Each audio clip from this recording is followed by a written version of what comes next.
Hey everyone, welcome back to my channel Naaz bio academy. So आज के इस video में हम माइटोसिस पढ़ने वाले हैं। माइटोसिस जो कि cell cycle and cell division का एक पार्ट है। सो हमें पता है कि किसी भी लाइफ की शुरुआत मीन्स अगर हम ह्यूमन का एग्जांपल ले लें तो हम जो है सब एक सेल से बने हुए हैं। मीन्स जब हमारी जो लाइफ की शुरुआत है वो एक सेल से हुई है। उस एक सेल को हम कहते हैं जाइगोट, बराबर है। अब ये जाइगोट क्या होता है, इसके अंदर जो जेनेटिक कंटेंट है या कह सकते हैं इसके अंदर 46 क्रोमोसोम होता है। मैं ह्यूमन की बात कर रही हूँ। ये जो 46 क्रोमोसोम है ये आता कहाँ से है? हमारे फादर एंड मदर से। फादर एंड मदर में जो गोनैड सेल होते हैं या जो हम कहेंगे टेस्टिस एंड ओवरी होते हैं, उसके अंदर प्रोड्यूस होता है स्पर्म एंड मदर में फॉर्म होता है ओवम। ये स्पर्म एंड या ओवम, इसका जो अगर हम जेनेटिक कंटेंट देखें, इसके पास जो क्रोमोसोम नंबर होता है वो हाफ होता है। मींस अगर हम फीमेल के बॉडी में 46 क्रोमोसोम है, मेल में 46 क्रोमोसोम है हर एक सेल के अंदर, बट जब वो स्पर्म फॉर्म करते हैं या ओवम फॉर्म करते हैं उस टाइम में जो जेनेटिक कंटेंट है या नंबर ऑफ़ क्रोमोसोम है वो जो रहता है 23 रहता है और ये 23 रहता है। यही जब आपस में फ्यूज़ होता है तो ये एक जाइगोट बन जाते हैं। आगे इस जाइगोट का या एक सेल से, अब हम तो एक सेल यूनिसेलुलर नहीं है, हम मल्टी सेलुलर है। मीन्स ये यूनिसेलुलर को डिवाइड होना पड़ेगा, एक सेल से 2 सेल बनाना पड़ेगा, 2 सेल से 4 सेल, 4 से 8 सेल। इस तरीके से डिवाइड हो के ये बनता है एम्ब्रियो। और इसका फर्दर डेवलपमेंट होता है जब बच्चा मदर के पेट में 9 महीने जो हम कहते हैं रहता है, उस टाइम में उसकी जो डेवलपमेंट होती है वो एक सिंगल सेल से इतना जो मल्टी सेलुलर बनता है, उस टाइम में कंटिन्यू डिवीजन होती है उसके बॉडी में, फीटस और हमें एक चाइल्ड। आफ्टर बर्थ भी उसकी डेवलपमेंट होती है, उसकी ग्रोथ होती है। मीन्स तभी भी उसके बॉडी में जो है डिवीज़न हो ही रहा है। तो ये जो डिवीज़न है ये किस तरीके से होता है, इसी प्रोसेस को माइटोसिस और मियोसिस कहा जाता है। मींस जब डिवीज़न, यहाँ पर भी सेल साइकिल चल रहा है, एक सेल से दूसरा जो सेल बना है, यहाँ पर जो डिवीज़न है वो रिडक्शनल है। मीन्स यहाँ पे हमें इक्वल नंबर ऑफ़ क्रोमोसोम नहीं देखने मिलते हैं, बल्कि क्रोमोसोम का जो कंटेंट है वो हाफ होता है। इस टाइम में हमें मियोसिस देखने मिलता है।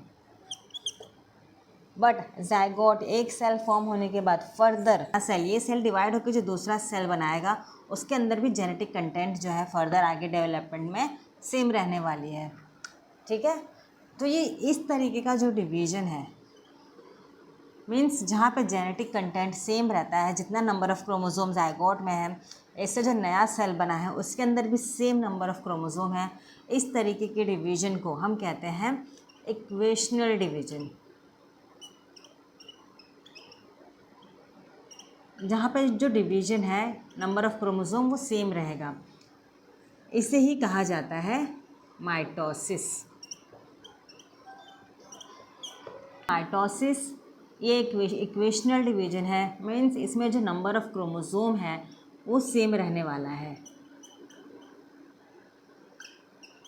बराबर है, विल बी सेम। बट जो सेकंड है मियोसिस, जो कि हमें गोनैड सेल में देखने मिलता है, जिसकी वजह से स्पर्म एंड ओवम का फॉर्मेशन होता है, वो एक रिडक्शनल डिवीज़न है। तो हम कह सकते हैं मियोसिस क्या है, ये एक रिडक्शनल डिवीज़न है। मीन्स इसमें जो नंबर है, जेनेटिक कंटेंट है, वो रिड्यूस होता है, हाफ होता है। ये एक रिडक्शनल डिवीज़न है। क्लियर इतना? तो आपको समझ में आया माइटोसिस और मियोसिस होता कब है? एक जो हमारी ग्रोथ के लिए एंड डेवलपमेंट के लिए, तो हम कह सकते हैं फॉर ग्रोथ एंड डेवलपमेंट। ये माइटोसिस एंड मियोसिस के बिना हो नहीं सकता है। सपोज कहीं कभी हमारा जो हाथ कट जाता है, कभी इंजरी हो जाती है, क्या वो एरिया ऐसा ही रहता है? 2-3 दिन बाद देखते हैं वहाँ पे जो नए सेल आ गए, वो एरिया रिपेयर हो जाता है।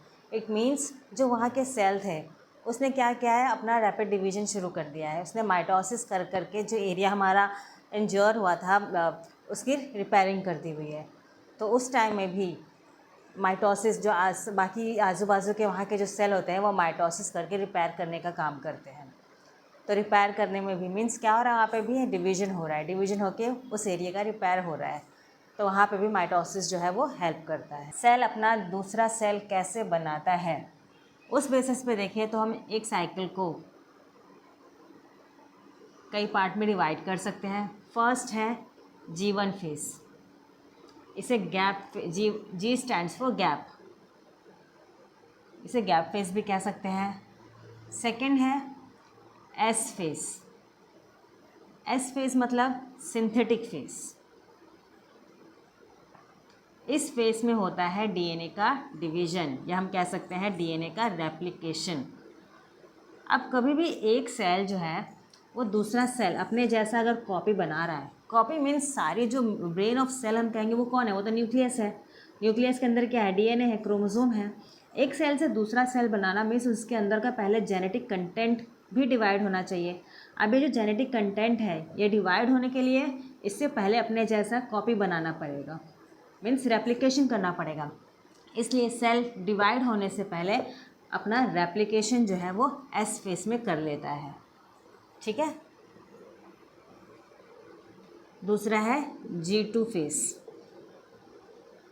ये फेस प्रिपरेटरी फेस है। ये इस फेस में सेल जो है अपने आप को प्रिपेयर करता है फॉर डिवीजन।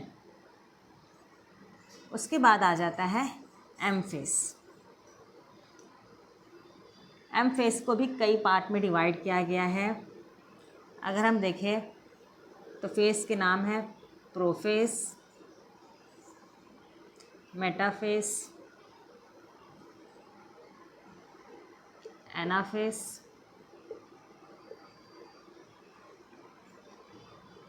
टेलोफेस एंड लास्ट में होगा सेल का डिवीजन, या फिर कहेंगे उसे हम cytokinesis.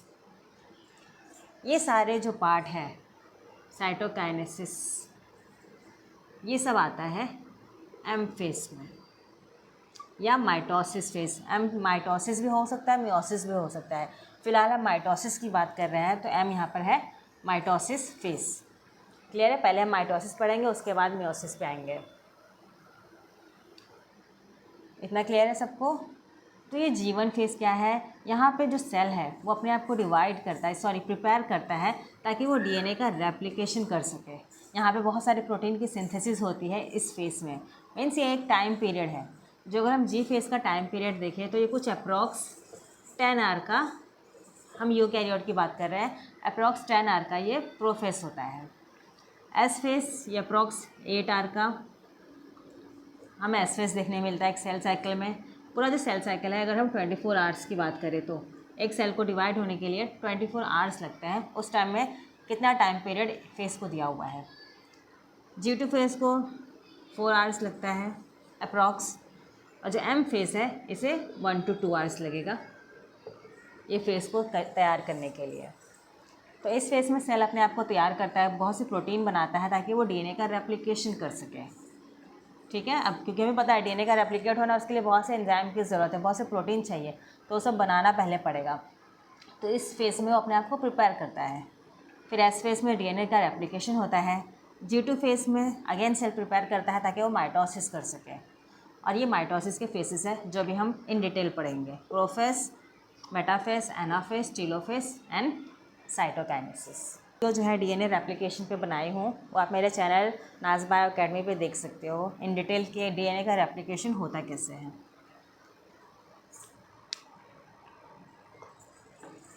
So let's start with mitosis. First हम देखेंगे prophase. First phase of mitosis is prophase. Mainly cell में क्या देखा जाता है कि जो प्रोफेस में सेल के अंदर जो न्यूक्लियस होता है इट स्टार्ट डिसइंटीग्रेटिंग। मीन्स इसके अंदर का जो जेनेटिक कंटेंट है उसे स्पेस चाहिए फॉर डिवीजन। तो ये सबसे पहले क्या होगा, जो न्यूक्लियर एनवलप है वो स्टार्ट होगा डिसअसेंबल या डिसइंटीग्रेट। दूसरी चीज़ हमें इस फेस में क्या देखने मिलती है, हमें पता है कि इसके अंदर जो थ्रेड है, क्रोमैटिन है, वो बहुत ही एक धागा जो है बहुत ही लंबा एक आपस में उलझे हुए फॉर्म में प्रेजेंट होते हैं।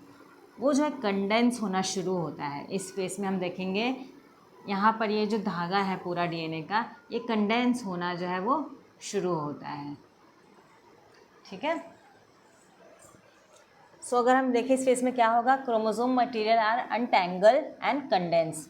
तो इस फेस में जो क्रोमोसोम के मटेरियल है वो अनटैंगल, आपस में जो उलझे हुए थे वो सुलझना शुरू होते हैं और कंडेंस होना शुरू होते हैं। जितना वो कंडेंस होंगे वो आपस में, उतना हमें कोई एक अभी आप देख सकते हो ये पूरा धागा जो है ऐसे प्रेजेंट है, बट इसी धागे को अगर हम कंडेंस कर दें तो ये छोटी सी जगह में हम इसे इस फॉर्म में भी देख सकते हैं।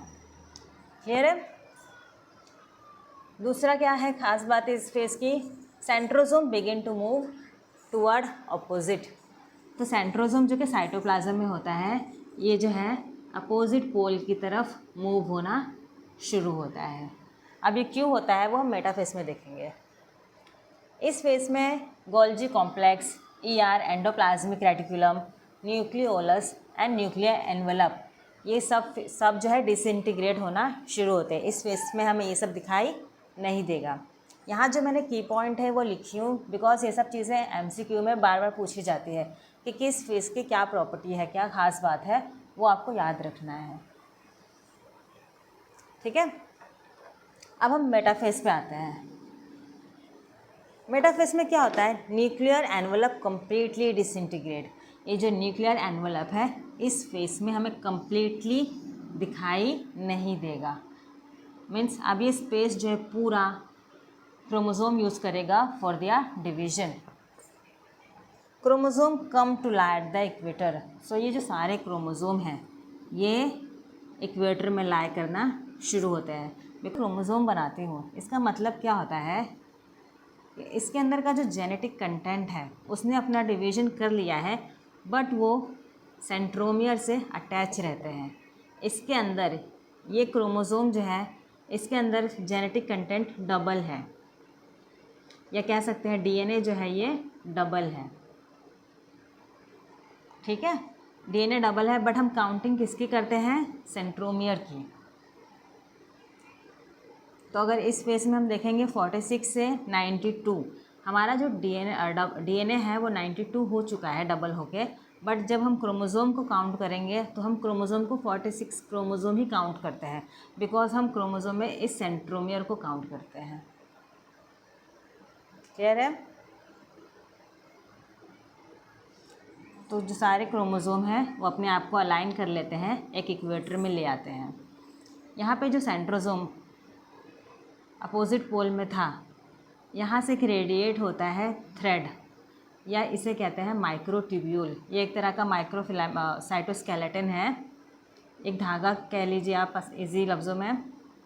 वो यहाँ से रेडिएट होना शुरू होते हैं। तो spindle fibre from both poles connected to chromatid by kinetochore. तो ये जो काइनेटोकोर से, या यहाँ पर एक प्रोटीन प्रेजेंट होती है जिसे कहा जाता है काइनेटोकोर, उस काइनेटोकोर के थ्रू स्पिंडल फाइबर जो है वो अटैच होता है। ठीक है। मेटाफेस में क्या होगा, अभी हमने देखे कि मेटाफेस में क्या हुआ था कि जो क्रोमोसोम थे वो अपने आप को अलाइन कर लेते हैं इनटू इक्वेटर। अलाइन करने के बाद ये जो क्रोमोसोम है इसने जो अपना जेनेटिक कंटेंट बना के डबल किया है, इसे हम कहेंगे सिस्टर क्रोमैटिड।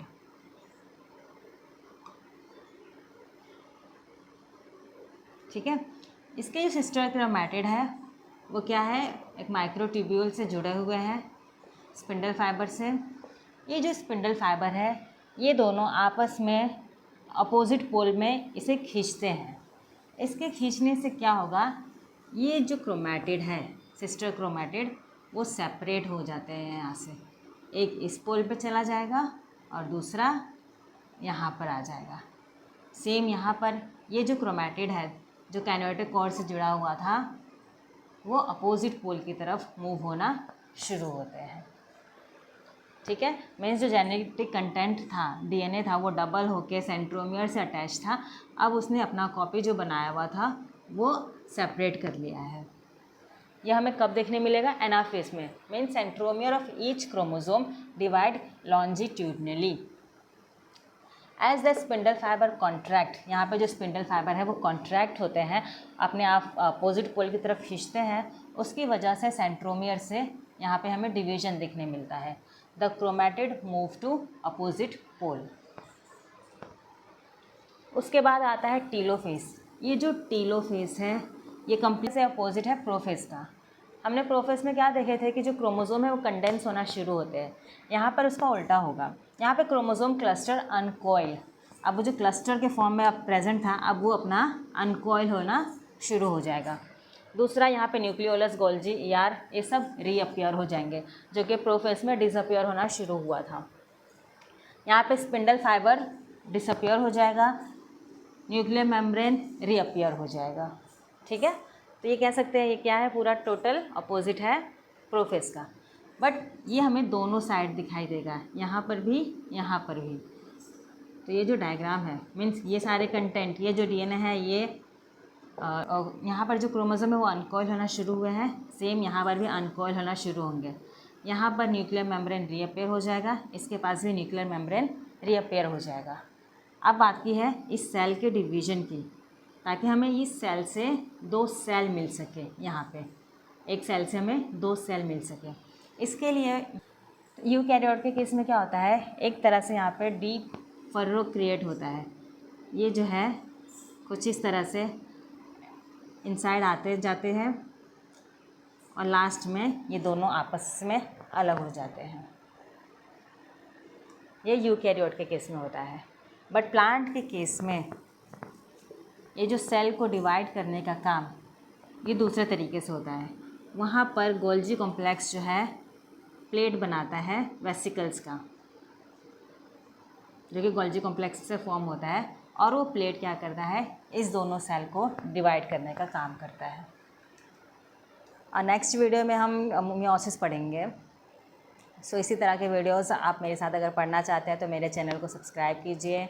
मैंने इससे पहले मॉलिक्यूलर बेसिस ऑफ इनहेरिटेंस इस चैप्टर को कम्प्लीटली कवर किया है, तो आप मेरे सारे वीडियोस मेरे चैनल पे देख सकते हो।